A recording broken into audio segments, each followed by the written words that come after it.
ce nouveau format vidéo sous forme d'émission qui se nomme Risterucci Productions, les reportages. Si vous suivez un minimum cette chaîne, vous me connaissez, je suis Lisandro Mandicogne, réalisateur, scénariste et acteur amateur.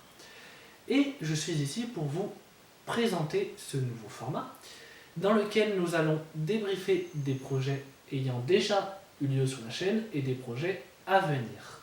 Ce format, vous le retrouverez tous les 6 mois en moyenne, avec des nouveaux invités à chaque épisode. Aujourd'hui, je suis donc avec Vanessa Risterucci, co-créatrice de la chaîne. Bonjour. Bonjour, merci de m'avoir proposé de participer à ton premier épisode de Risterucci Productions, les reportages.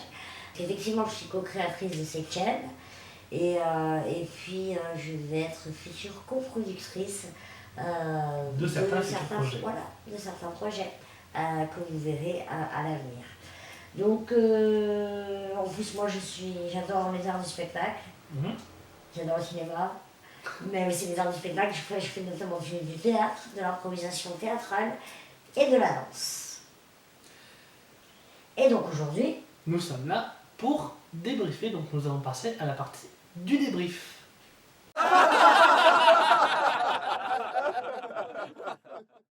Dans cette partie, nous allons donc débriefer des projets déjà sortis sur la chaîne, déjà publiés sur la chaîne. Principalement de ceux sortis l'année passée.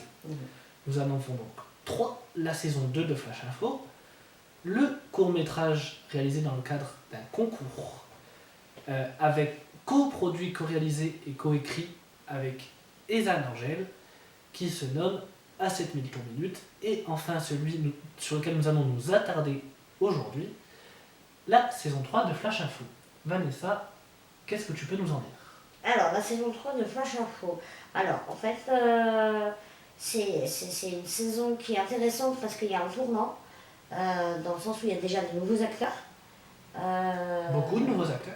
Ouais, qui sont Louis, Albert, Clara et Thibaut. Ça se déroule aussi dans une nouvelle ville, à Montpellier, effectivement. Donc ça donne un nouveau souffle à la série. Les acteurs apportent vraiment un vent de fraîcheur. On sent qu'ils sont expérimentés, hein, c'est le domaine dans lequel ils évoluent. En tout cas, ça se voit à l'écran et puis ça apporte beaucoup à la série. D'ailleurs, ce qu'on peut préciser, c'est que ces nouveaux acteurs sont tous un peu plus spécialisés dans le jeu. Donc non, vraiment c'était chouette de voir ça arriver. Plus quelque chose qui arrive enfin. Ah oui, je sais que tu as apprécié ça. Voilà. Enfin, il y a la révélation de l'identité du papillon.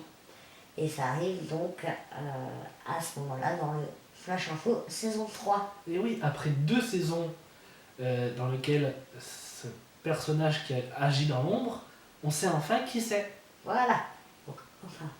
Et puis aussi, moi j'aime bien le personnage de John. Enfin, j'aime maintenant le personnage de John. Tu l'aimais pas avant? Non. Ok. Tu veux pas savoir pourquoi? Ben dis-le moi, de toute façon c'est moi qui le joue, donc vaut mieux que tu me le dises. Mais en fait, tu joues un personnage trop neuneux. Tu sais que c'était le but de cette série, mais moi j'avais un peu de mal à adhérer, en fait, à te voir en personnage neuneux. Je vois. Mais voilà, maintenant ça y est, il est devenu intelligent. Pour un petit temps, mais il est devenu intelligent. Et ça fait plaisir aussi de voir évoluer ce personnage. Donc voilà, ça j'ai bien aimé. D'autres points sur cette saison que tu as pu apprécier ou que tu as retenu notamment? Des passages? Ouais, il y a un passage que j'ai bien aimé, en fait c'est la double histoire. C'est à un moment donné, il y a une histoire dans l'histoire. C'est pas du tout le fil conducteur de la série. Mais voilà, cette histoire, en fait, je crois qu'elle m'a bien fait rire. C'est la compétition. Ça s'appelle Compétition d'ailleurs. Ah oui, c'est l'épisode 5. Voilà, l'épisode 5. C'est un peu un petit passage marrant, petite accalmie dans l'histoire avant Voilà, donc ça j'ai bien aimé. Et il y a une scène dans cet épisode qui t'a particulièrement marqué? Ouais, mais j'ai bien aimé. En fait, c'est des moments un peu drôles. Et moi, ça me renvoie un petit peu à mon enfance, genre un peu bénile. Je sais pas si pour ceux qui connaissent ou pas, Benny Hill, mais peu importe. Mais voilà, quand il se court après, quand il court, ça j'aime bien. La course, La course. au moment où où il y a Louis et Jean-Eudes qui courent. Voilà. Ça j'aime bien, mais ça m'a fait rire. Ça te dit qu'on revoit la scène? Allez, on va revoir la scène. Pour cette épreuve, c'est une course. Le premier qui arrive gagne la manche. Jean-Eudes, Louis, vous vous affrontez. Go! Ah merde, déjà!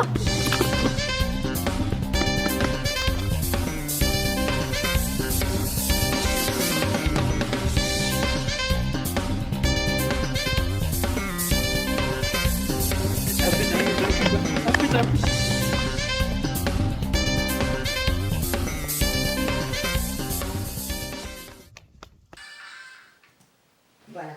C'est tout bête, mais Ouais, j'ai trouvé ça chouette. C'est vraiment un truc basique, mais tu trouves que c'est... Ouais. Je trouve que voilà, c'est rafraîchissant, en Oui. fait. Tu dois sûrement connaître. C'est un peu l'humour, un peu comme dans les Looney Tunes. Oui, voilà, mais c'est pas ça, L'humour ça me renvoie à la... l'humour de ça, gestuel. Je pense que voilà, c'est un peu ma Madeleine de Proust quand ça renvoie à l'enfance, Ouais, comme je ça vois. fait du bien. Comme tout le monde. Voilà. C'est bien beau les points positifs, mais t'as sûrement dû voir des points négatifs dans cette nouvelle saison. Oui, alors c'est pas des points négatifs en tant que tel. Hein. Je veux dire, on n'est pas déjà la critique de cinéma, comme tu dis, ça reste pour l'instant amateur. Oui. Voilà, qui suis-je aussi. Mais je dirais, faut quand même souligner quelque chose. C'est que tu as démarré cette série en 2021, tu avais donc 17 ans. Donc, ça remonte, effectivement. Et on voit les premiers épisodes, la première saison, que ça reste enfantin.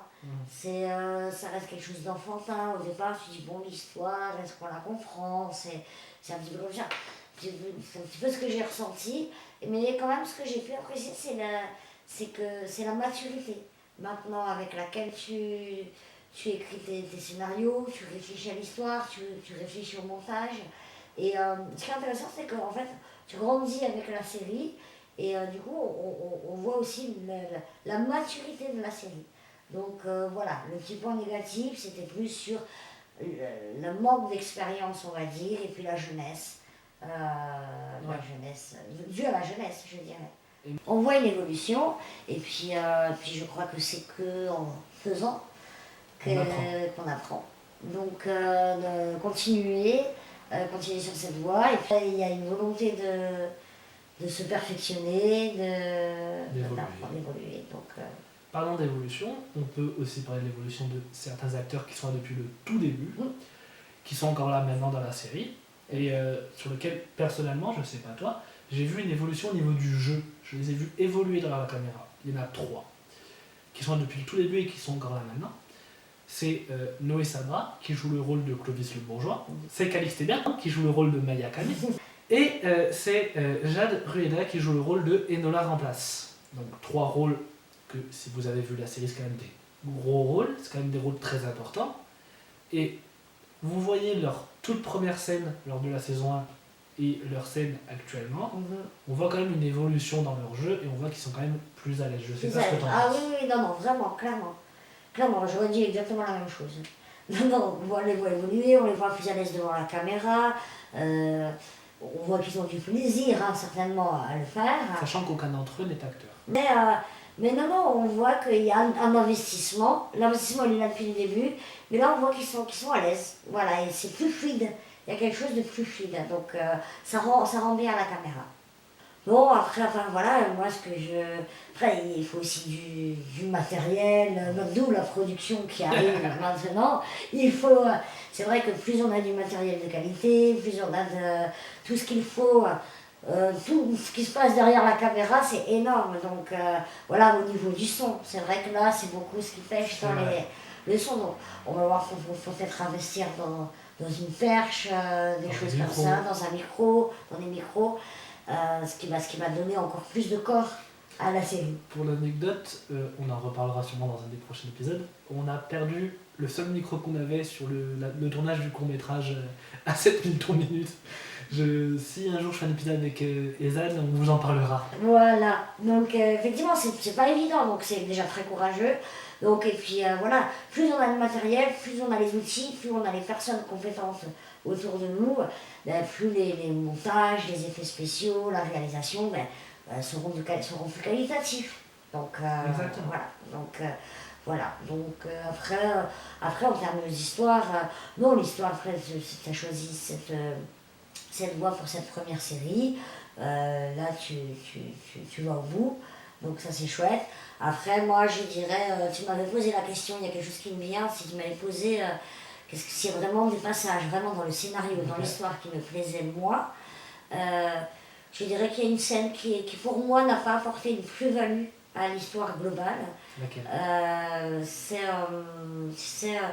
quand ils se retrouvent sous l'abribus. En fait, c'est la présentation, la rencontre de certains personnages avec le mentor d'Albert. Oui, Ça, oui, ouais. effectivement, Voilà. vers l'épisode 4 du coup. Voilà, elle est là, mais elle n'aurait pas été là, ça n'aurait rien changé. Ok, Voilà, je c'est dans note. ce sens-là, tout simplement. Je pense qu'on a terminé pour ce débrief de cette saison. Déjà, mais ce qui va être intéressant maintenant, c'est de C'est parler la de... prochaine partie qui est les futurs projets.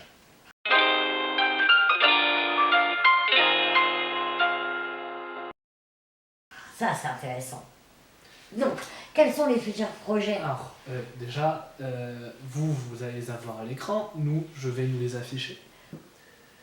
Donc, vous pouvez voir que le prochain projet à venir est un court-métrage qui se nomme The Fugitive, chapitre 1, et qui sortira en octobre. Il me semble que tu bosses dessus, Vanessa. Oui, Qu'est-ce que tu peux effectivement. nous en dire? Non, je ne peux pas en dire beaucoup. Mais en fait, déjà, que je vais être coproductrice de ce court-métrage. C'est vrai. Donc ça, c'est chouette.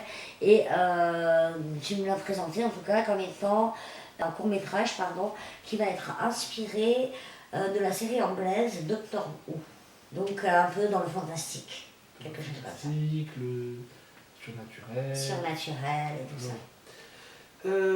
Donc notamment dans ce court-métrage, vous y retrouverez un casting principal composé de Noé Sabra, que vous connaissez sûrement si vous regardez Flash Info, d'une actrice que vous n'avez encore jamais vue dans mes projets, Céliana Piccodo, et d'un acteur que vous avez vu passer très rapidement dans la première saison de Flash Info et qui, de son côté, a sa propre chaîne de courts-métrages et de vidéos dont je vous mettrai le nom en bas de l'écran, Alexandre Tambin.